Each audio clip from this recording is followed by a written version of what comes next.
Hello, Oilers fans. Austin here with Kitty beside me. We got Mochi on my little box TV there, and we are going to discuss the Oilers' 3-0 win against the Calgary Flames in Calgary and the 3-2 loss that was in Edmonton in the split squad action from last night. Now, if you tuned into the live stream, first of all, thank you so much. We had over 5,000 viewers throughout the stream, which is absolutely unbelievable, especially for preseason. So I just wanted to give a huge shout out to everyone that has tuned in and supported the channel.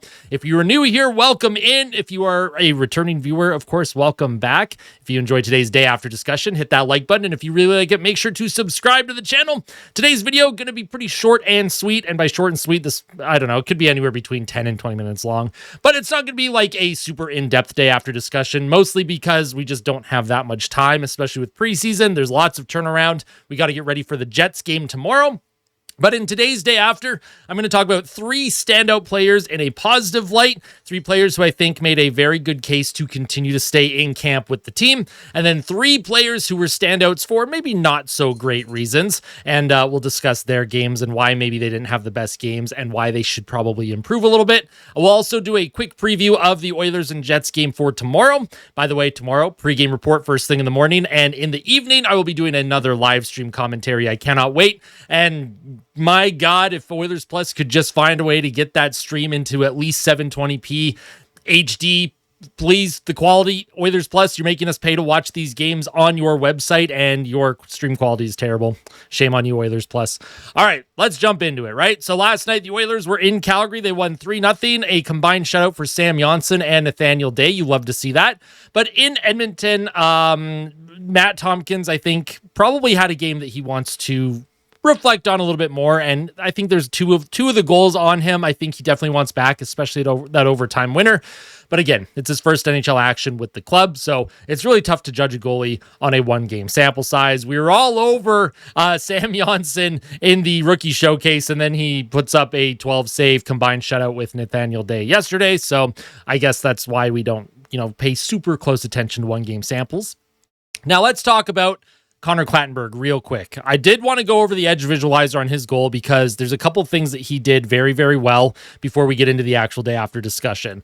The Oilers were in on the forecheck. Clattenburg, he's forcing the puck, he's forcing turnovers, and then number 51 on Calgary, just with an absolute horrible giveaway. But look at Clattenburg. He's already very responsible, right? He's heading back, assuming that this puck is probably going to come to his side of the ice, and the Oilers have numbers, right? You have your 2 defensemen, you have Kulak and Emberson back, you have Clattenburg, he's going to be your first forward back. But what he reads here is this puck coming into the middle of the ice. So Connor Clattenburg, his on-ice awareness, the situational awareness of this player has been phenomenal, and you absolutely love to see that. And then he reads this pass into the middle of the ice. He steals it, and then he absolutely rips one past the Calgary Flames goaltender. A beautiful goal. We'll just watch the edge visualizer one more time. He forces the initial turnover along the boards here, puck thrown across the ice, and then he does a very good job making sure that he's cutting off the middle lane. He picks off that pass, and then he rips it past the goaltender. So for Connor Clattenburg, he has been phenomenal, and that's why he is one of the standouts. Here is the day after Oilers versus Flames.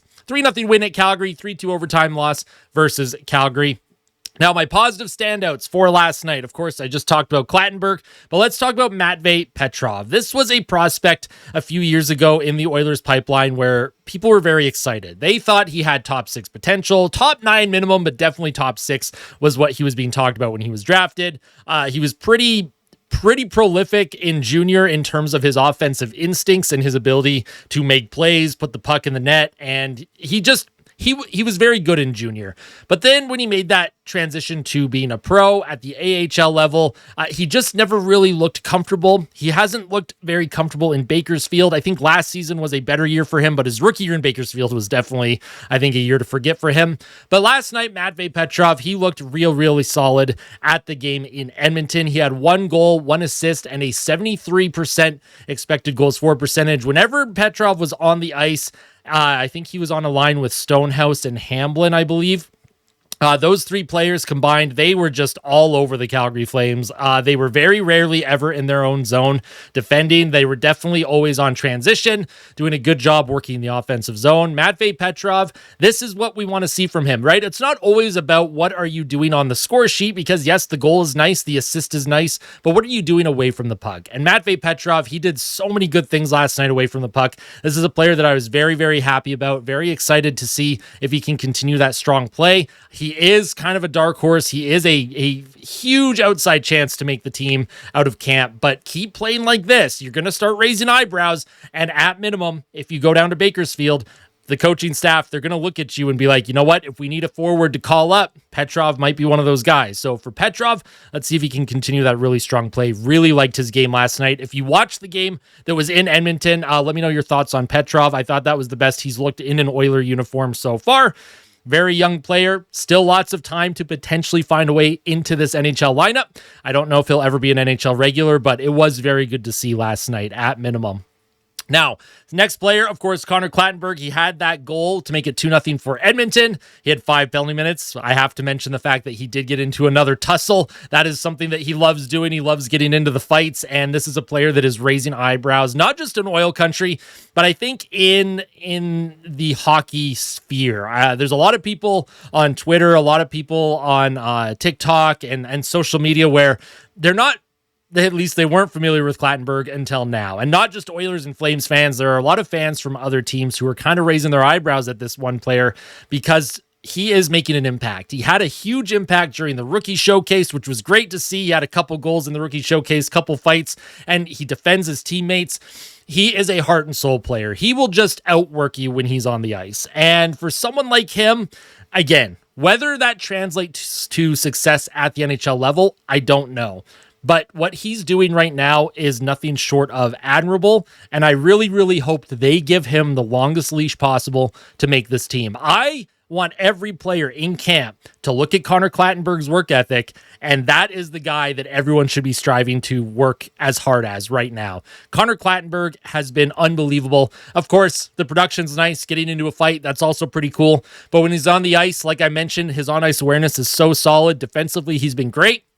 Last night in Calgary, 85.60 expected goals for percentage at 5-on-5, according to Natural Stat Trick. He was hardly ever defending in his own zone because him and his line mates were so good at getting the puck out on transition and forcing the Calgary Flames into their own zone. And the fact that he was able to hold his own against a pretty NHL-heavy lineup in Calgary last night, that's a good sign. So for Connor Clattenburg, I don't know how many preseason games they're going to give him. I really hope we see him with maybe even some more skilled guys. I'd love to see him go up against some more NHL heavy lineups because I want to see what he can do and what he brings to the table. Of course, this is a player where, I'm not comparing him to Evander Kane, but I'm saying that sometimes he is prone to taking penalties where you're just kind of scratching your head. You're like, okay, didn't need to take that penalty.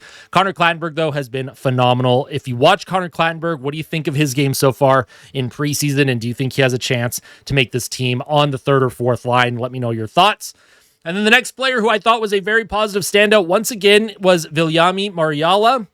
He had 1 assist last night at the game in Edmonton. He had 14.28 of time on ice and a 64.25 expected goals for percentage. Marjala is another one of those players where very good two-way play. He's very good away from the puck. He does a lot of really, really good things on the ice. He's a very quiet, sneaky player where you're not really noticing him until all of a sudden he has picked the pocket of another player and then he's going down on the ice on a 3-on-2 or a 2-on-1 and he's making something happen. Marjala assisted on Petrov's goal in the second period, which made it 2-2. So we'll have to see if Marjala can continue to produce a little bit of offense. But again, it's his two-way play. It's his ability to play center, win faceoffs, and potentially penalty kill that could get him on the team in the future. I don't know what his future has in store when it comes to the NHL side, but again, it's good to see early results from some of these players that they've brought in from the outside and, have a potential chance to push some of the, quote unquote NHL regulars. Now, speaking of NHL regulars, let's talk about the not so standouts. First of all, Matt Savoy, again, I think Savoy was being asked to play more defensive last night. I think the team understands how strong he is on offense. He was penalty killing last night, so good for Savoy getting some penalty kill reps. I would have liked to see him on the power play. He didn't get really any power play time. But Savoy last night, when he was on the ice, 0 goals, 0 assists. He had 18 time on ice, which led forwards, and he had 26.62 expected goals for percentage at 5-on-5. Him, Frederick, and Podkolzin were being hemmed in every single shift, and I thought that was a line that should have been dominating a pretty AHL-heavy Calgary lineup that was in Edmonton. Frederick, Savoy, and Podkolzin, those are 3 players that should be on the NHL roster when the season opens, and those are 3 players that I just think didn't have a very good game last night. But like I mentioned, 1 game sample sizes. That's why I'm saying not so great standout. It wasn't terrible. It's not like they played awful, but you are expecting a little bit more from a player like Savoy, especially Savoy, who is trying to make this team, trying to potentially earn a spot in that top 6 with Draisaitl or McDavid, wherever they might want to slot him. I didn't think Savoy did enough last night to really show that, he didn't do enough if I was a coach, I wouldn't have been as happy with his game. There's lots to work on. Of course, there's a lot of nuance to hockey. It's not just about producing offense, so we won't overreact to that. Next up is Roby Järventie. He was in the lineup that was in Calgary down at the Saddle Dome. He only played 11:59 time on ice, a 19.84 expected goals for percentage. I watched the game after I ended my own live stream, the game that was in Calgary, because last night, of course, I watched the game that was in Edmonton. Järventie did not look good. He looked very uncomfortable. He looked shaky with the puck. He wasn't able to really make any crisp passes. His awareness on the ice was not where you expect players to be NHL ready to be at. So Järventie, he's dealt with a lot of injuries over the last couple of years. A couple of years ago, pretty highly touted prospect. Again, he has an outside chance of making this team. I'm not going to be too harsh on the kid. He's working his butt off, trying to just find his game, especially after the injuries he's dealt with. We'll see if he can build on this, right? You can't get any worse than how he played last night. So let's try and build that game up a little bit. And then the next player here, like I already kind of mentioned, Trent Frederick with Savoy and Podkolzin. I could have put that whole line. I could have put Podkolzin here as well as a not-so-great standout. Trent Frederick, 0 goals, 0 assists. He played 17:29 last night and a 23.17 expected goals for percentage. And I think what was very interesting about the Savoy, Podkolzin, Frederick line last night is I think the coaching staff realized that line wasn't really clicking very much. And in the third period, during my live stream, I even mentioned, I was like, I haven't seen Savoy and Frederick very much this period. I think the coaching staff was limiting their ice time in the third and letting the players that were actually contributing, like Mariala and Petrov, have a little bit more ice time. So for Trent Frederick, obviously, he's coming off that high ankle sprain. And a lot of these players, especially these vets, Trent Frederick is a veteran player. They're not going to go crazy, right? They're not going to go over the top. They're not going to try their absolute tail off in preseason. They're just trying to, get back in the swing of it, make sure that their timing is good, make sure that the skating is good, their lungs are good, all that good stuff. But for certain players who are going to be on the NHL team, when you have younger players outplaying you, I don't know. You don't want that, right? So for Trent Frederick, obviously signed that big contract this summer. We're not going to overanalyze here, but I didn't think he had a great game. He was a not so standout for me. Now, next up for the Edmonton Oilers, they play the Winnipeg Jets tomorrow at 6 p.m. local time here in Alberta on Oilers Plus. Yes, it is not broadcast on television, no Sportsnet. However, if you live in the Jets region, you will be able to watch the game on TSN 3. So for those of you who have TSN 1 through 5, however many TSN channels there are now, if you live in the Jets region, you will be able to watch that game on TSN 3. Unfortunately, where I live, I do not have access to TSN 3. I will not be able to watch that game on TSN. Unfortunately, for most of us in oil country, Oilers Plus or bust. Don't pay for Oilers Plus. It's not worth it. The quality's not worth it. If you want to tune in and see how the team is playing, you can tune into my live stream tomorrow night. I will be live streaming, doing some commentary, hanging out with the best fans on the planet. I cannot wait. What did you think about the games last night? What did you think about certain players? Is there anyone that I missed? Is there any specific player you wanted me to talk about? I know I get asked a lot about players like Josh Szymanski. I was asked about Lewandowski, who I thought had a good game down south in Calgary last night. Obviously, we're going to have lots of time to talk about these prospects, and hopefully they keep playing well, right? We want to see the kids play well. We want to see them push the NHL roster, and we want a bit of a youth movement in Edmonton. I would love to see Chris Knobloch and the coaching staff have trust in younger players to come up and really drive the bus a little bit. I think that would make some of the vets a little happier, right? I think the Oilers have been used to having older players kind of carry the load for a little bit. Last year, Corey Perry, 19 goals. What did he have in the playoffs? Like 10 goals? Dude's 39, 40 years old. My God. In any case, I hope you enjoyed today's video. If you did, make sure to hit that like button. And if you really liked it, make sure to subscribe to the channel. We are almost at 7,300 subscribers, 7,280, this live tracker beside me here. And at minimum, maybe hit the like button for Mochi. Right, Mochi? What do you think?